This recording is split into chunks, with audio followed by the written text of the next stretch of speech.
Aloha, everybody. Today we are so blessed to be meeting with Dan Winter. He's going to be sharing with us about plasma and the blood and the magic of water.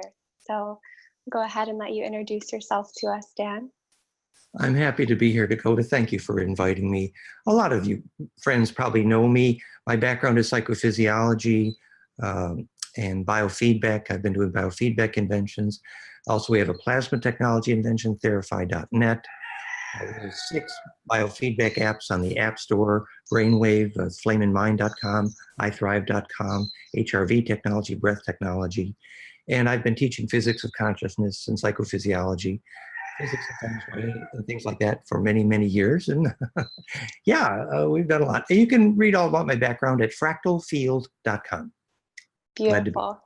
Thank you so much. Wonderful. So I would love to begin with understanding a little bit more, what is plasma and how much is plasma in our own bodies and our auras and our blood and the waters of our body? Well, the word plasma is perhaps a bit confusing because in blood, for example, plasma is often used as a term for the watery component of the blood minus the white and red blood cells is called plasma, which is thus confusing.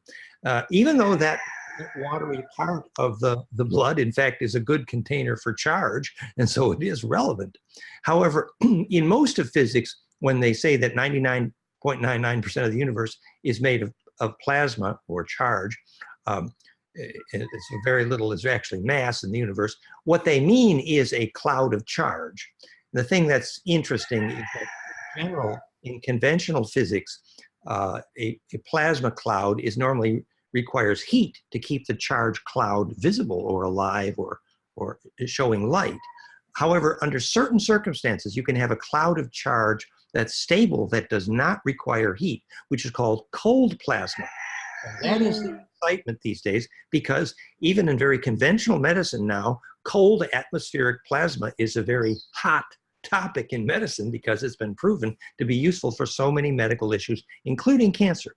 Now, my particular plasma device, Therify.net, T-H-E-R-A-P-H-I, Therify.net, we're in 20 countries and quite successful. And we believe we have the most, shall we say, negentropic or self-organizing or fractal way of making plasma cold, which is charge implosion. So that you can, for example, when you have a tube that's making plasma with a high voltage, if it spontaneously gets more ordered, which is say negentropic or self-organizing, it will spontaneously get colder. As many energy technologies, for example, hydrogen gas plasma clouds can spontaneously get colder, which means they're absorbing energy, they're getting more ordered. For example, Schauberger's vortex implosion of water spontaneously got colder just before it had made it electricity from gravity. So spontaneously getting colder, making cold plasma, is an indication of increased order. And so we put a frequency signature that looks like a caduceus into the plasma at 500,000 volts, broad spectral up to radio frequencies, very fun stuff. And that causes it to be what's called phase conjugate, negentropic and implosive. Visualize 2 pine cones kissing noses. And so the center sweet spot between that 2 plasma devices, they're Pyrex tubes that contain a noble gas. There's a sweet spot between them. And in that sweet spot, you have a dramatic tendency to increase order in, for example, water or blood or people. And we are very successful with anecdotal reports of pain reduction and many, many health issues.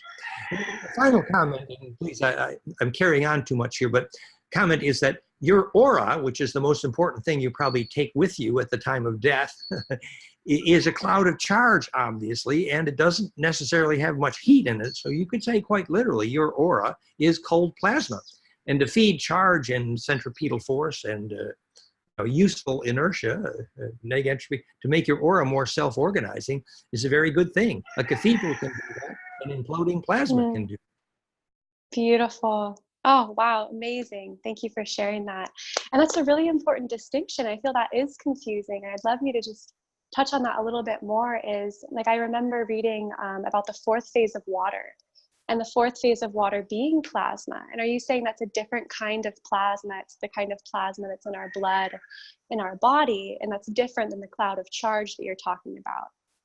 Or is that the same thing in the case of the fourth phase of water? It's very appropriate to ask that question, because the way water radiates charge, a cloud of charge, calling it the fourth state of water is interesting, perhaps useful. Let me say, I wrote the equation to prove that the radii of hydrogen are golden ratio exponents times Planck, meaning I proved how hydrogen is fractal. And that is the center of every water bond and every DNA ladder rung bond. And so that is a fractal field.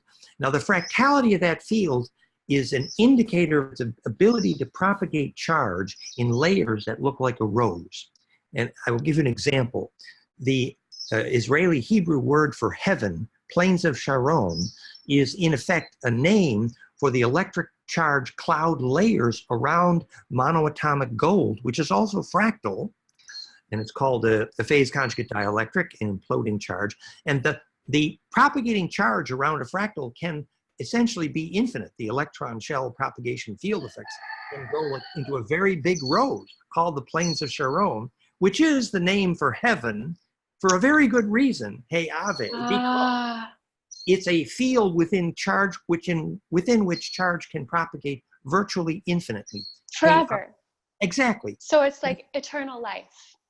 Precise, and in fact, that's literally exactly what we mean. The ability to have your charge propagate in a stable way during death or lucid dreaming, Hey Ave, heaven, or plains of Sharon, means to literally make a perfect echo. You know, in the Meeting of Remarkable Men, Sufi Gurdjieff movie, the best saint is the one who can make a perfect echo. Well, wait, what was that movie? The Meetings with Remarkable Men, about Gurdjieff. Watch that. The Sufi movie.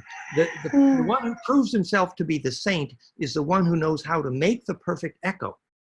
Wow. And there's a reason for that, because surviving death is exactly that issue. So we know at the moment of death, you have literally an electric black hole. You see these Clouvet-form constants, lattice cobweb tunnel spiral, the map to successful death. And we know that the death visions are contagious. So what's happening is your body makes an electric black hole, and the charge distribution that results from successful death is heaven. You had a question, go ahead. Okay.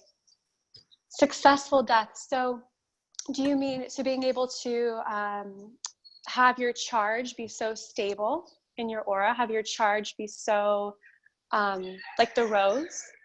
Are you saying that you can then transition into another form that's not just this body, with your consciousness still intact, and not losing your memory? We're saying that it's interesting because water, you know, in Hebrew is mem, and mem is also the root of memory. And so it's very, could you touch on that a little bit, like water and memory? And in French, le même chose means the same thing, and it is the same thing. But so what we're saying is that your consciousness is the implosion point of pine cones kissing noses generally in your brain, which is a charge field that looks like a donut. But the center of that donut, which is literally a tornado, which is the physics of perception, called phase conjugate origin perception, is something that doesn't have to stay in your body, but it can only be sustained if that tornado can propagate sustainably. And there's some very definite physics to what enables a tornado of your perception to propagate. For example, if you can lucid dream, it's a pretty good indicator you can take something through death. The other thing, you know, that lucid dreaming is more possible where magnetic lines of the earth cross, because that enables what's called longitudinal electromagnetics to embed. And it's that distribution of longitudinal electromagnetics, which is heaven, the plains of Sharon. So when people say they want, you know, to distribute power at a distance without wires, as in Tesla, in fact, what they need to know is that's only possible at nodes on the longitudinal grid of the Earth, the same way the sacred sites are defined. And at the sacred sites, we can measure that phenomena, which is fractal air, and that's literally the physics of telepathy. So that charge distribution is enabled in very specific situations in physics. For example, we are very often successful with healing at a distance with therified plasma, but we know it works better at sunrise and sunset for the same reason that Agnihotra does, because the right angle cross creates longitudinal waves which enable that distribution. So Wow. Einstein called action at a distance spooky because he didn't know how longitudinal waves work, incorrectly called scalar torsion. So that distribution array, which looks like a rose and is fractal, is key to successful death, which is why death and birth need very careful placement. Oh, interesting. Right. And that's something that I've always felt, is that birth needs to be taken place in very specific parts of the earth so that the soul can fully incarnate. Exactly. And specifically water birth. Oh, well, working, yeah, yes. and working with the sound frequencies in this way, and that there's actually birthing centers specifically for creating humans at a very high level of consciousness, and that it's actually a science that's been forgotten. Is the Exactly. the art of making humans. It's like, what better art could there be? Yes, it's really, a living miracle. Yeah, and the physics of rebirthing and the physics of water birth are actually literally a physics of charge implosion. For example, could you go into? Well, for example, if you map the geometry of successful birth canal, the point on the curved line is 0.618 into the duration of the birth, which is the implosion point. And wow. Which is why cesarean section prevents memory through birth, because you don't get that implosive squeeze. And that the makes other, so much sense. It's literally called the bond of power. So that's the book is by Joseph Chilton Peirce. We knew him well. But the physics is charge implosion. The other example is in water birth, the dramatic measured increase in balance in IQ, in part is due, underwater birthing, is due to the fact that the change in pressure over time on the skull is more contiguous. And so the dodeca skull bone unpacking geometry is non-destructive, which is to say contiguous. There's no break in the tracking path of the change in pressure. So that ability to unpack the skull in a gentle contiguous geometry from the implosion point of birth is enabled by the underwater birth. So it's literally simply non-destructive unpacking, literally implosive charge. And then that would then why you would need to do that, as the ancients did in the altar at Machu Picchu, etc., where charge implosion is also kept in the sun. So this is very interesting, because in Hawaii there are birthing heiaus and specific birthing stones for royalty. And now I'm understanding, and this is actually a question that I had for you, is, well, this is a side tangent, so let me stay on track. But these specific points now, I imagine, must be magnetic energy lines, and that's why they had the birthing stones there, like the mountain Kalalea, supposedly where all the souls enter the earth, according to the Dalai Lama. There must be those lines. And it's interesting. Is there a way that I could look that up? Is there a map of? It's vortex cross points. I mean, to translate that into a bit of physics, when the Kozyrev mirror famous people were installing these microwave cylinders the size of a silo, and they would have telepathy thousands of miles apart with military quality. The first step was to make a measurement of the magnetic line cross in nanotesla of flux density. So the amount of magnetic line cross flux density predicts in advance how much telepathy you can get at the node. And that's been measured. So what's flux density? Essentially the strength of the magnetic line of the Earth. So the Earth magnetic line has to be strong. And those cross points is the only place for a labyrinth, a cathedral, a Kozyrev mirror, birth or death. Wow. or making phone calls to ancestors, druid phone calls. You know, when Karatkav followed the Kogi to where they make phone calls to ancestor, he measured the fractality of the air, which is simply charge distribution efficiency.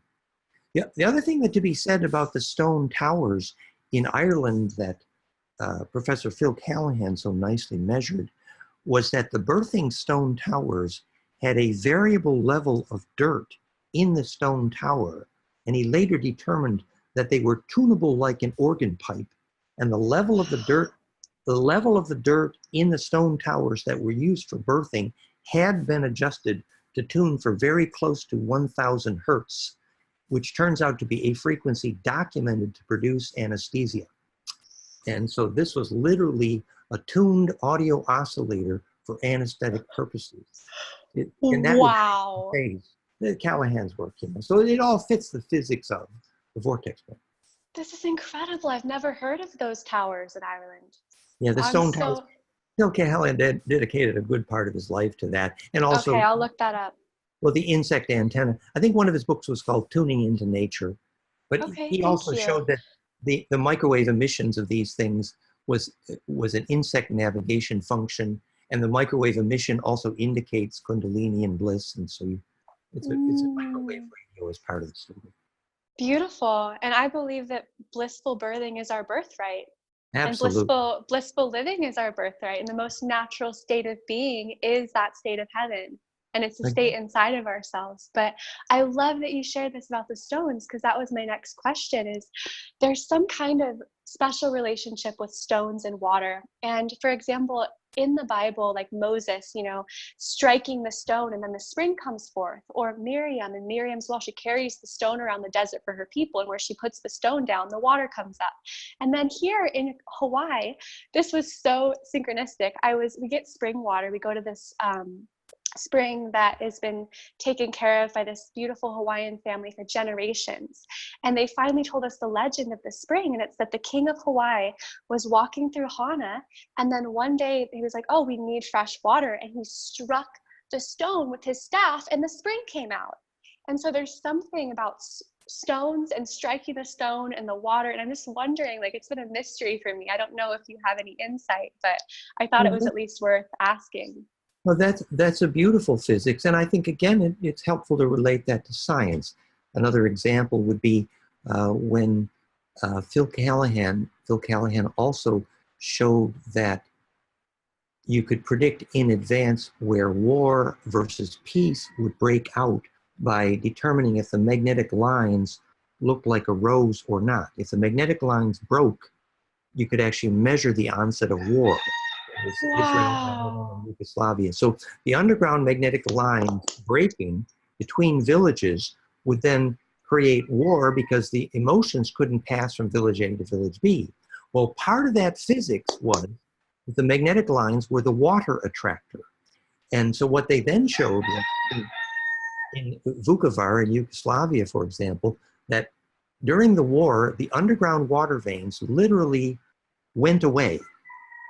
And the women came there and they made a feather labyrinth. It was Marty Kane who did this work. And they measured the fact that the underground water veins began to return very quickly. So the underground water veins actually are attracted to fractality. So it's true, you can't build a cathedral.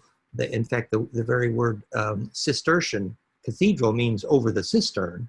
You can't build a cathedral unless you have an underground spring, but the actual cathedral itself can attract the underground spring because the water, like blood, is attracted to symmetry. So for the same reason that your skin will get pink when your lover touches you if you like him, the same way with the earth, if the children are dancing on the surface, the water will come there to touch. We had a friend. Oh. We had a friend in Shasta, Grace, actually, an Essene saint, and I love Grace. Yes, I know Grace. Grace, yeah, I love Grace. That's so synchronistic. I was there at her property in Shasta, and she had been doing all these Essene rituals, and springs were popping up all over her lawn, literally. It was amazing, and it was simply the restoration. So beautiful. Yeah. So the water is like blood, it's intelligent. Of course, the joke is that water invented people because it wanted to move. So can you go into a little bit more how this relates to the stone and like striking the stone for the water specifically? Well, the stone that would be most attractive to water would probably be piezoelectric, a quartz-based, for example, as in the stone. And the piezo nature would be what would respond to the percussion of the touch. So if you had the correct kind of stone, then if you hit it, it would ring piezoelectrically, and that would dramatically increase its ability to attract water. It would make great sense. It would be better Ah, if that stone were placed at a magnetic line cross and were part of a fractal array, even the better. So the physics actually is that symmetry attracts water, attracts life, basically. So if okay. water is looking for charge implosion, for the same reason that when you drive past a river in a car, all the children suddenly want to pee. Or why, if you sleep over a water vein, your aura will want to go with the water. Ah, it's, yeah, your aura is like, ah, that looks a lot better than this body right That's right. now. Wherever water is flowing with lots of charge, your aura and your blood will want to follow. It's natural because it's a river of life. It's a river of memory. Your Mhm. aura and the aura of every living thing is looking for immortality, and that exists only in the geometry of perfect flow. So how do we create perfect flow in our body? Well, we say get fractal or get dead, but we've been saying for years as we teach the physics of Feng Shui, which was make a magnetic map of your bed and your house and your yard and your town and rearrange things so they all look like a rose. Wow. In practice, it also means that your bed and your house and your town eventually need to eliminate things that prevent charge distribution and only allow things that enhance charge distribution. So that means in practice, steel and aluminum are pretty much poison to all of life because of the wrong dielectric constant. So steel and aluminum and electrosmog and dead air prevent auras Oh, from distributing. And so and it's the same is true with our therified plasma. We can heal people if the electric field is correct for charge distribution. And the way we teach that is actually quite simple.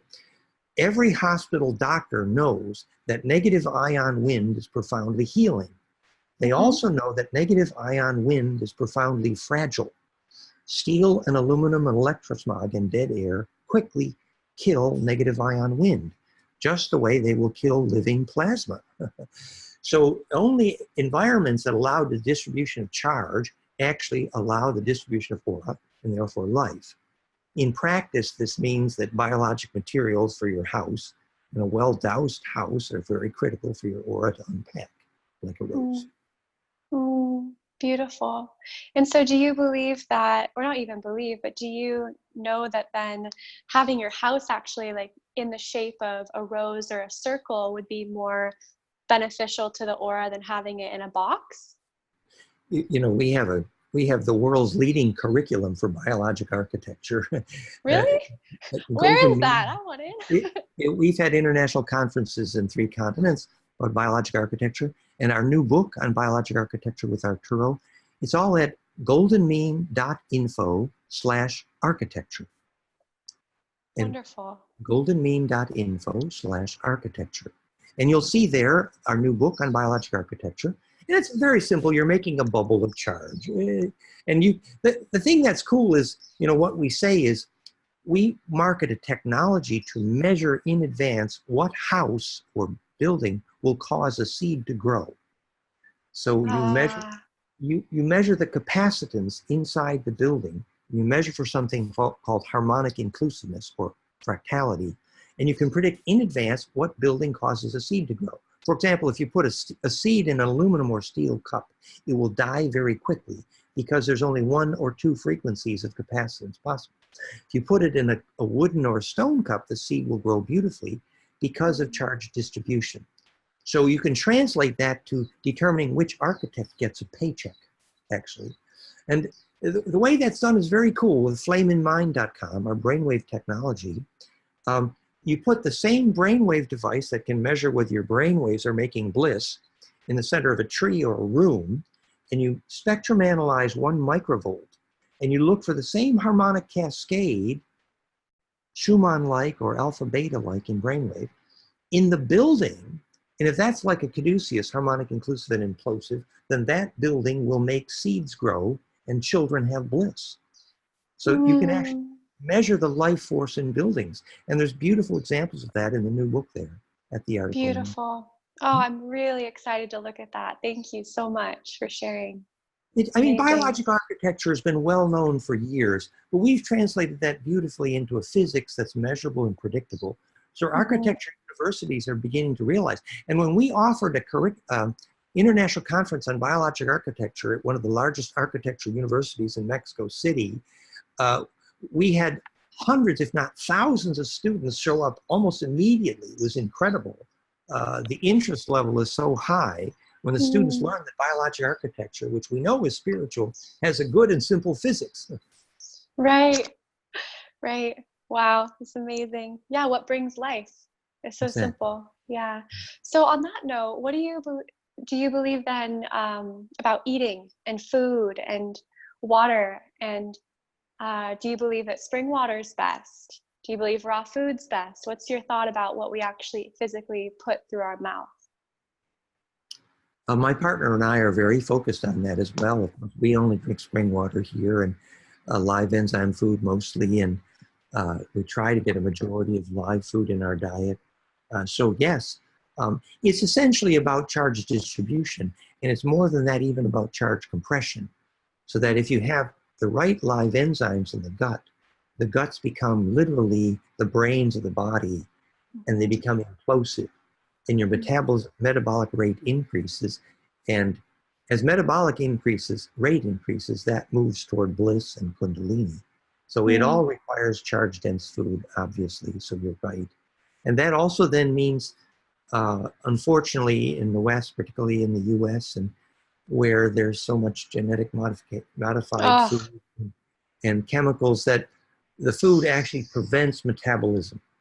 And it's sadly that everything that makes food storable is also exactly that which makes food undigestible. and, and poison for the and so body. live and fresh food is almost anti-commercial, and that's a good thing. So, but Hmm. live enzyme food diet is essential. It's really true. You're right. And Mm. also then what's related to that is the need for genetic diversity in the food. The story we've told many times, but it bears repeating, that, the Hopi blue corn had a DNA that was a member of the family, and that DNA in the Hopi blue corn would only germinate when you sang the right song to it. And Wow. it was like the puppy, the puppy dog of the family was the Hopi blue corn. Extreme genetic diversity. And I personally was there when Grandfather Dan's Hopi blue corn, that meal, would call the wind every time. I mean, Susan was my partner. She could call the wind every time with that corn. And we know the physics of why that cornmeal could call the wind, actually. Wow. Even Why? well, because it's charge implosive centripetally. If that's fractal enough, that's the low pressure point that calls the wind. It's real. But Mm. conversely, unfortunately, the corn that you can buy today almost anywhere in the world is the opposite of that. It's the opposite of genetic diversity. It's almost literally a poison. It will create huge amount of mucus. And unfortunately, the difference is invariably monoculture. We call that Mm. the Monsanto mistake, actually. Mm. And so monoculture is the death of life force and the death of spirituality, and Mhm. opposite of Monsanto, actually. Mhm. So, what we had a garden in, we've told this story many times too, but in my farm in Western New York, we had a garden installed by the Seneca Indians, extreme genetic diversity near the labyrinth, 7 different color beans and different color potatoes and 7 different color everything. And my friends would eat that food on the porch at night, and they said, we don't need LSD anymore. But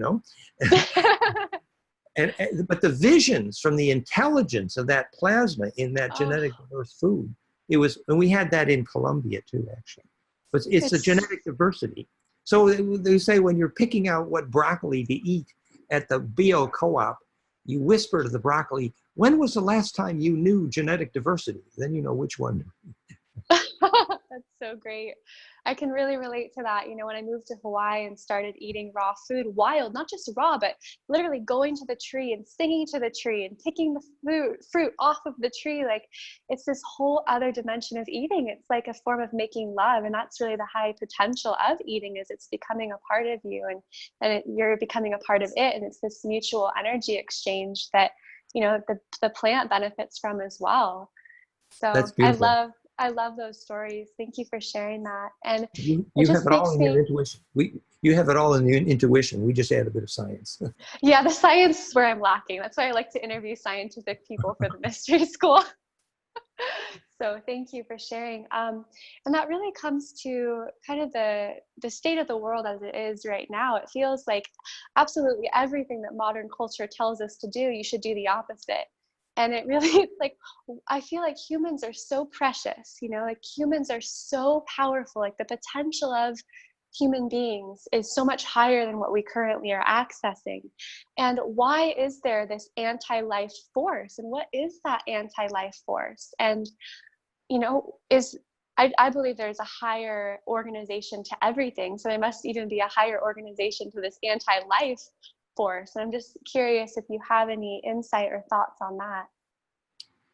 Well, you're asking the big questions, which is beautiful. The history appears to be that, we know from the Enki and Pleiadian stories that the humans were in part a genetic extension of Pleiadian, Anunnaki, Draco genetic experiments. And, there was a downside that humans were parasited for thousands of years, and that's real. But on the other hand, our evolution, it can be a seed to the disease of our ancestors. The disease of our ancestors actually was falling into a machine-dominated, call it Borg culture, in which, for example, cloning was the dominant means of replication. The opposite of soul and the opposite of bliss. Now, making that choice between a machine culture, a cloned culture, and a culture in which bliss and soul is possible, is the difference between, choosing a biological, blissful-based immortality versus, unfortunately, the tendency for cloning and machine-dominated culture of our ancestor Draco, actually. And so when currently, for example, there's a Pleiadian leader who's rather famous, Swaru, you can hear her stories at Cosmic Agency YouTube channel. And the Pleiadians were able to eliminate a lot of the reptilian Kingu from the underground here, who had been parasiting humans for thousands of years, and they were byproducts of the Draco, Uru, Anunnaki culture. But now, the reason I bring this up is a very specific idea. So these Pleiadian, for example, Swaru, keeps saying that, you humans are inferior because you're 3D only and we are 5D. And most scientists would appropriately laugh and say, this is New Age woo-woo crap and it means nothing. However, actually, what is meant by going to the next dimension here actually has a beautiful and instructive practical and measurable physics. And that is rather as follows. We know that during the process of bliss, and we've measured this, when the EKG harmonics become phase coherent, which is the sound of love, you can measure the effect of coherent EKG phonons on the braid density in DNA. This is the work of Glenn Ryan at my suggestion, and he is speaking again at our conference this year, fractalfield.com/2019. You can read the story. And there's a recent blog about this on the effect of plasma on DNA, the recent blog at therify.net. So, we know that human love and bliss measurably cause DNA to braid, literally thread to string to rope to fat rope, more phase coherently than implosively. Now, what that means is the short wave is embedded by superposed rotation into the longer wave phase coherently, get fractal, as it were. And so literally your DNA implodes and gets thicker in the presence of bliss. Now, what that means is that you're entering a field within which more axes of charge rotation can be superposed non-destructively. The exact and only meaning of the physics of going to the next dimension. So, for example, when you have a plasma field like human bliss or Therify that's implosive, more charge rotations are superposed. And at that point, not only is charge distribution more possible, so you can close your eyes and you can see at a distance, you have an action at a distance, but your aura can get bigger. You have gone into the next dimension. So when you measure the number of harmonics in that phase conjugate harmonic cascade fractal field, the more harmonics that are present, the more axes of rotation are superposed, the more dimensions you're in. And that's medically proven by the fact that the fastest way a doctor can measure whether you have an immune system is to check how many harmonics are in your heart rate variability. The more and the more fractal, the better. That's called harmonic inclusiveness equals vitality. So actually, the process of getting your aura fractal, which is to say, going to the next dimension, unpacking your aura like a rose, which is the only way to get charge implosive, actually is the difference between choosing to have a soul, choosing to follow your bliss, versus choosing a machine existence and to follow the Borg. Our ancestors made some wrong decisions. Their decision was only cloning shall be legal. That was the Draco culture that came here from Pleiades that Enki and Enlil brought with them. That's who we call the Ra in Abraham. His other name was Nudimud, the cloner, read Anton Parks. And they made the wrong decision because they chose a machine culture because they didn't know what soul was and they didn't know what bliss was. Wow. Well, we're here to choose soul and bliss. That's for sure. Well, right. And we think that making this teachable as science can be the difference between giving our children a choice. When you say to your children, you make every decision you make in your life ultimately on whether it makes your aura bigger or smaller. Oh, that's such a different way of living. It's actually very good physics because it's the only thing you will. It's the only thing you will take at death with you, and that is measurable. The problem is your government doesn't know what an aura is. Right, or even believe in an aura. Right, and yet the aura is the only way physics has measured us getting immortal. Right. So once we can teach the physics of what it is to grow an aura, then at that point we can invent government. Absolutely. Actually, and having a whole system where everything is based on that. The architecture, like you said, the food, the entire the entire culture is pro-life. And it seems like the most simple thing, like, of course you want to preserve the preciousness of life, but when people don't understand life, how can they protect it? So the education that you're doing is so precious. Yes, Thank you. Yes. And really, you know, our word body polis is the origin of the word politic. And the body polis, for example, is what a beehive takes when it will swarm. And so if there's collective bliss, a beehive has enough aura to be projectable. And that is a body polis. So, and remember that beehive cannot swarm without the presence of royal blood to navigate, which is implosive DNA. So, and what is royal blood? And can you shift your blood to be royal? Well, originally royal blood, the very concept of royal blood came from the Anunnaki. What it meant was that DNA that's more implosive, literally, which it would have a purple aura. It would look royal. So have you heard of Starfire by chance? Yes, of course. Yes. Starfire was the development of bliss in Vestal virgins to produce a menstrual blood that could be used to create Avatar and, the Anointed One. And it's true that when a woman has bliss, then her menstrual blood will be the ultimate food for babies, in the same way royal jelly is used in a beehive. That's reasonably good physics. Right, because, sorry, keep going. Well, and there would be an analog to the way that gold powder was used in the Anunnaki Draco, actually.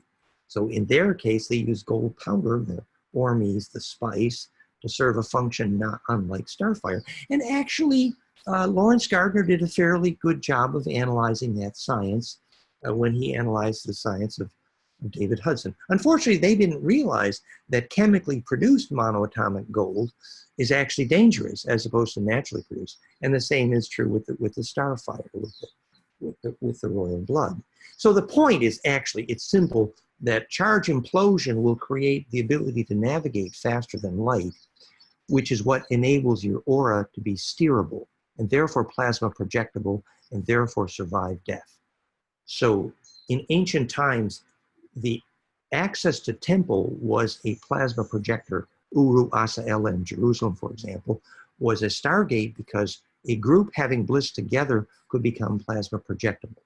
Now, that is an advanced science that, you know, basically, if you don't have access to the collective bliss in the stargate, you're stuck in a kindergarten a long way from downtown. But at least, at least we can teach our children the actual physics of the reason for politics. Effectively, politics exists to make bliss plasma projectable, because of course it's the only way to have an immune system and to take memory through death. So obviously, any scientist now could know the purpose of politics, which is to make bliss, actually, and that's pure physics, pure physics. So once you understand the physics of what bliss enables, which is immortality for the aura, you can teach a biophysics class of why bliss is the only reason to have politics. That's gorgeous. Thank you. Can we just go back to touching on the monatomic gold and Starfire a little bit more? Because this is something that's fascinated me for a long time, actually. And so were you saying that this menstrual blood was actually fed to babies? Yeah. Oh, yeah, absolutely. Yeah, it's a tradition. In the advanced Draco, women were called genie, from which we get a word jed, and there was a tradition which became what's called the Vestal Virgin here. And even Barbara Marciniak got this part of the story right, and they were using menstrual blood at sacred sites, etc. And, you know, even tribal shaman knew that a woman's menstrual blood was more powerful than any tribal shaman, actually. So they were afraid of menstrual blood. But there is a beautiful side to that, and that is that actually this was a recognition that that bliss was present in the blood and could be used to nourish the children, actually. And the reason, well, I was going to, oh yeah, go ahead. I just, you know, menstrual blood contains a lot of stem cells, obviously. And so I understand that, okay, feeding anybody menstrual blood, technically the stem cells, but I've also heard that the stomach acid destroys it. And there was a way to, you know, mix the menstrual blood with something. I know this is really esoteric, but mix it with something to preserve, to protect the stem cells from being destroyed by the stomach acid. Have you heard that?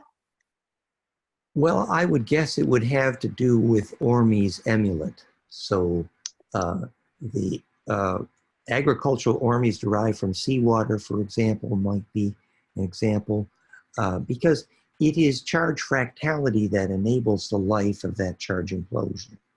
So that's why I was going to explain a little bit about why the Starfire in the blood is an electrical amulet for the gold powder, actually. And remember the way the physics, the gold powder was enabled by the ark in the Ark of the Covenant, which was literally an electrical arc, which enabled the production of gold powder. That arc in the human is the bliss that enables the Vestal Virgin to have Starfire in her blood. So the perfect arc is actually a fractal charge imploder. And so the Ark of the Covenant, although it was originally used to non-destructively store nuclear devices, from the Syrian technology, the Anunnaki Draco used it, but they also used it for the production of gold powder because that spark gap could be charge implosive. And that also explains why the Ark of the Covenant only functioned when it was placed at the magnetic line crosses. But once you understand why implosive capacitance reduces radioactivity, you also understand why human bliss reduces radioactivity. Focused human attention reduces radioactivity, actually. Anything centripetal does. Thank you. Wow, that answered so many questions I've had for years. I'm just letting that sink in. Thank you.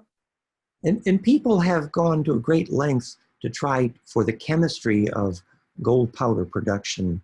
And it is alchemy, which simply means implosive charge collapse. But you know, it's always been true that the biologic sources of the Ormes amulets were useful to the aura, and purely chemical derived ones like David Hudson were dangerous to the aura. They would actually burn the aura. So whereas if you take the agriculture, the deep seawater derived Ormes like Barry Carter or the new group in Australia, or the Kinton water, the deep seawater derived agricultural Ormes uses a strong alkaline to implode, precipitate the white, milky agricultural Ormes, which is a gold powder amulet. So this is all just the chemistry of charge implosion. That's what it is. And that's why it's called Starfire. Amazing. Thank you so much. Appreciate that. Let's see. So I would love to hear a bit, if someone, for example, wanted to call upon water and create a specific vortex site to supercharge their aura on their property. Like they had a little piece of yard and they wanted to create like a labyrinth or something to they could go into to meditate, to really build their bliss. How would you suggest going about building a place, a space, that could help their bodies to generate this blissful state of being? Well, you know, basic dowsing skills are pretty essential.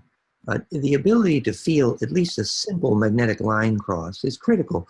If you want to start a labyrinth, that is step one. If you want to start a cathedral. So once you begin to be able to make the most basic of magnetic maps, you can make, and also then to feel which stones have some charge and are therefore piezo, and then arrange a rose-like fractal symmetry.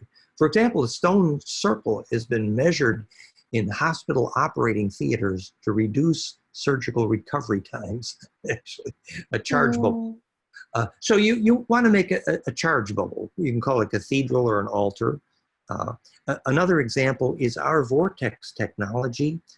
At theimploder.com, you will see our tripoder. We have a new vortex implosion technology. We call it Schauberger's Green. And we have a vortex technology that is charge implosive and very effective. And we use biodynamic preparations to enhance the vortex technology, theimploder.com. So there are ways to charge the water, et cetera. And also the Therify plasma is very effective. We have a couple of Therify systems there in Hawaii even. Oh, wow. Yeah. What island? Michael Obeck. I'll send you his contact. And I love that. There's two in Hawaii now. But things like charged plasma can charge water very quickly. A stone circle can charge water very quickly. Beautiful. Yeah, so learning to make a magnetic map is one thing, and then learning to do rituals at the right time. You know, the Agnihotra is very accurate, sunrise and sunset are very good. And then for building an altar in your house, for example, how would you recommend adding charge to your altar? Obviously putting, you know, your little quartz charge stones, but is there a specific, like in a rose pattern, would that be helpful? Yeah, you know, the sacred space in a room is measurable.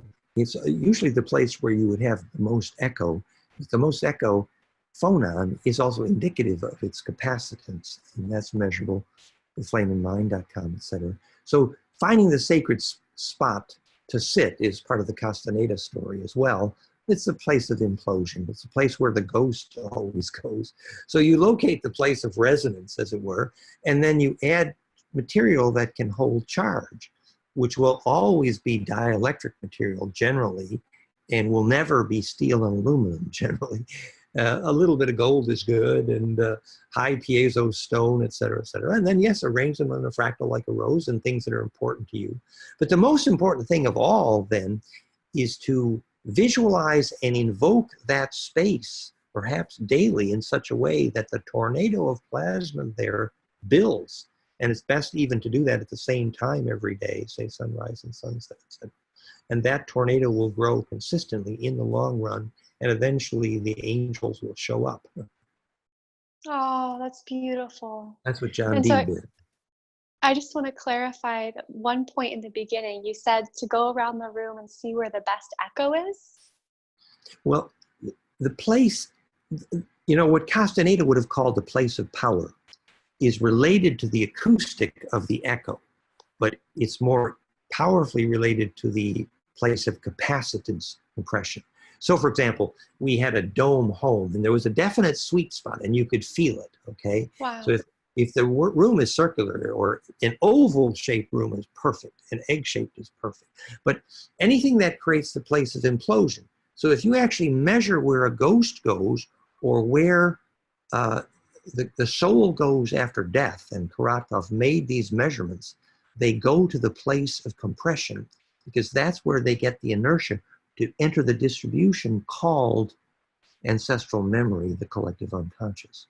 So actually, the physics of death and the ability to access the collective unconscious means the place of compression, which is also why things like therified plasma has been shown clearly to be very excellent for releasing ghosts. Wow, that's amazing. And helping souls transition. Thank Exactly. you.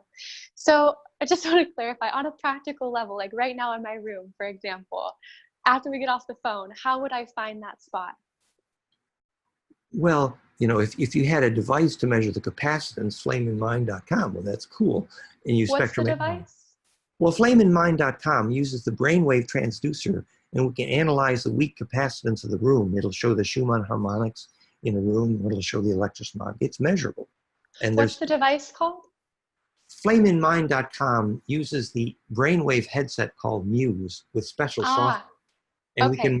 we can measure the place of power in the room. Now, obviously, measurement is wonderful, but using your dowsing skills is even better.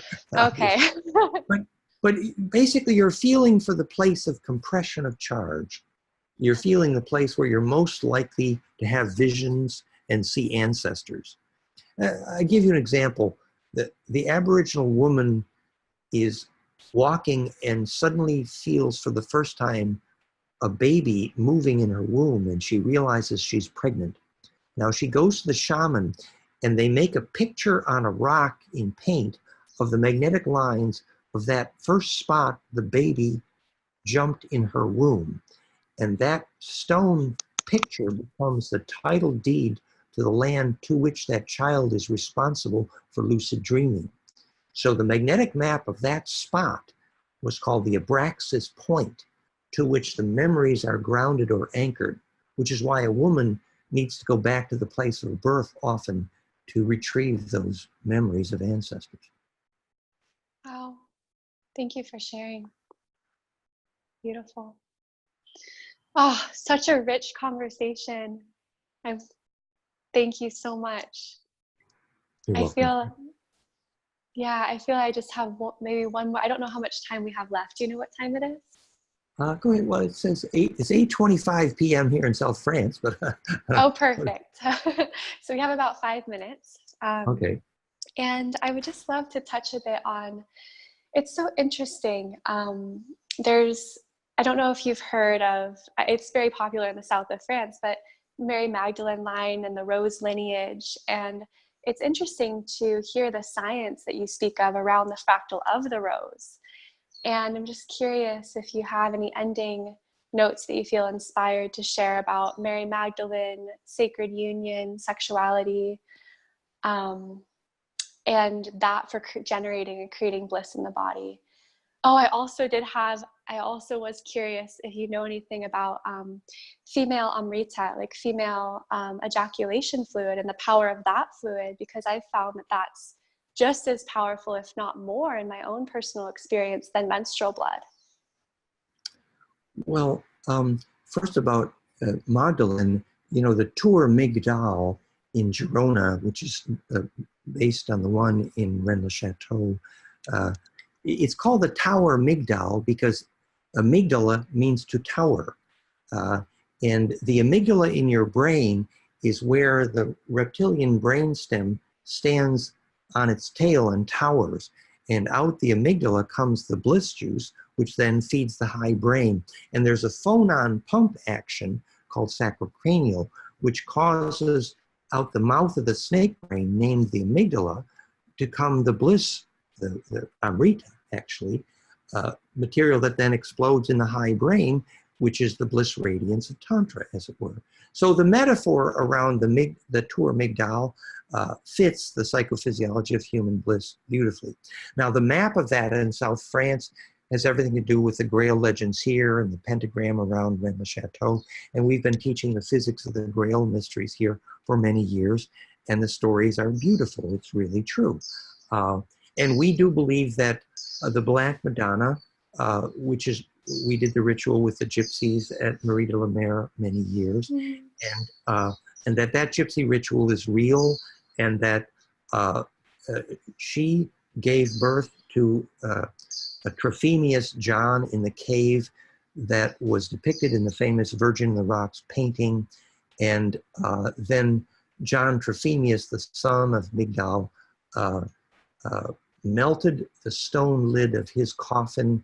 We were there in Arles, and that was called the tablet hauled by the Roman legion for 10 years, which later became the platen named the Holy Grail, actually. And it was named the Holy Grail because he melted that stone with his aura. And we know the ablutions that he did, and it was the Grail bloodline. It was the Mongol bloodline, which came directly from Thoth, the Black Madonna, and the Egyptian story. So those stories are a good introduction to the science of bliss, actually, in the same way that Padmasambhava melted the stone with his hand, and you can see his handprint in the stone in Egypt. So getting your aura as plasma strong enough to melt stone is the holy grail of plasma. It's real. It's a good science, and it's more about science than myth, actually.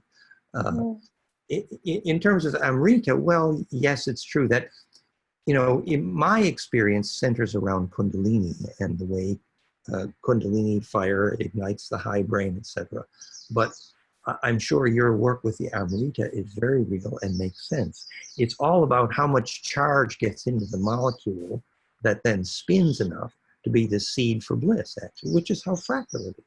So that makes perfect sense. And, you know, the yearning for Tantra is actually ultimately the yearning for a communion of auras that can be implosive enough to be immortal and plasma projected. And initially humans need each other to get an aura that's big enough to implode.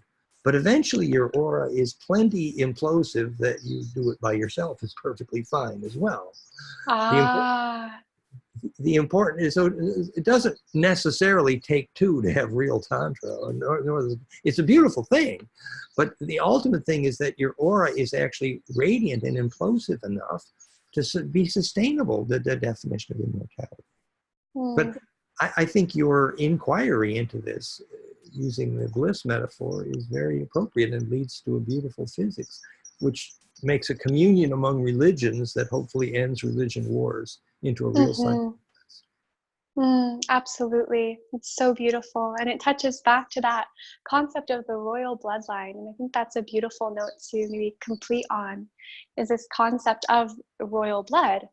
And I would love to hear if you believe that this bloodline is something that is passed down genetically, that you have to be born into, or if it's something that you can generate within yourself. Well, clearly, originally, if you believe Lawrence Gardner, I think his story was right, the genesis of the Grail Kings, that there was a bloodline created by the Anunnaki, by Enki. There's some truth to that. And that royal blood had more capability to have bliss. But actually, eventually, that became so diffuse that we can all have access to bliss if we do the discipline. We all have to start with where we are, with the inertia that we've inherited genetically. But once you begin to have some bliss process yourself, you can quickly grow that to become charged radiant. So the ultimate meaning of royal blood is actually simply charged radiance. And that's what gives you, like in the beehive, what the royal blood enables you to steer the plasma of the swarming bees. It enables you to steer the bubble of memory of your ancestors through the heart of the sun. which is what a real star navigator does. And it starts with the discipline of bliss. Mm. Wow.